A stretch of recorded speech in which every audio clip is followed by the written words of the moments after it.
40 ans, l'âge des remises en question, des bilans, de la moitié de vie, c'est sur cette base que l'artiste peintre, Guillaume David, qui a su garder son âme d'enfant, a conçu son exposition intitulée Le visage de l'autre, de Tintin à Socrate. C'est 80 portraits de Tintin, partent de tableaux qui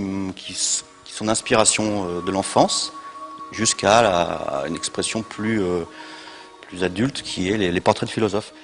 Bon, il est vrai qu'à la naissance de ma fille, par exemple, je me suis intéressé à nouveau à l'enfance, savoir ce qui m'avait amené à peindre, à dessiner. Voilà. Puis c'est un plaisir à chaque fois en réalité de retravailler ce personnage qui m'a beaucoup nourri quand j'étais enfant, qui était un peu pas un refuge, mais c'est une sorte d'univers de perfection dans lequel j'étais extrêmement bien. L'inspiration de l'enfance par les Tintins, l'autoportrait de ma peinture qui est la peinture d'un homme de 40 ans d'aujourd'hui et qui arrive à faire maintenant des espèces de portraits qui sont une espèce de retour à des souvenirs, mais en même temps des désirs de punkitude. On est dans une ère de radicalité, donc il faut aussi se souvenir de ce qui, à un moment donné, nous a fait bouger, nous a envoyé de l'énergie.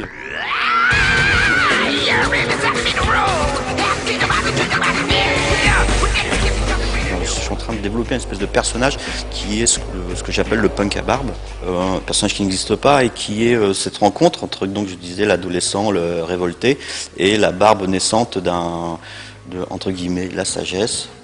et que l'on retrouve donc dans les barbes des philosophes. Il y a toute cette énergie des cheveux qui va vers le ciel comme ça, et puis il y a cet enracinement de la barbe qui cherche des nouvelles racines et qui est en train de pousser, quoi. Donc ce qui était amusant, voilà, c'était de définir ce personnage qui est presque un concept, et que je trouve intéressant parce que moi qui suis à la frontière des deux,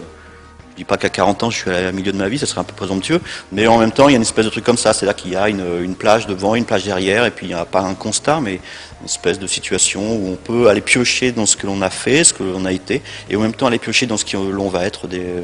un jour, donc une espèce de fabrication d'un personnage qui nous ressemble comme ça.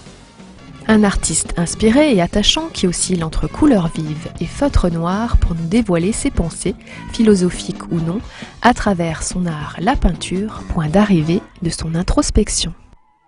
Alors, si l'œil ou le cœur vous en dit, partez découvrir un échantillon de son univers à la médiathèque de Calvisson jusqu'au 30 avril, un rendez-vous à ne pas manquer.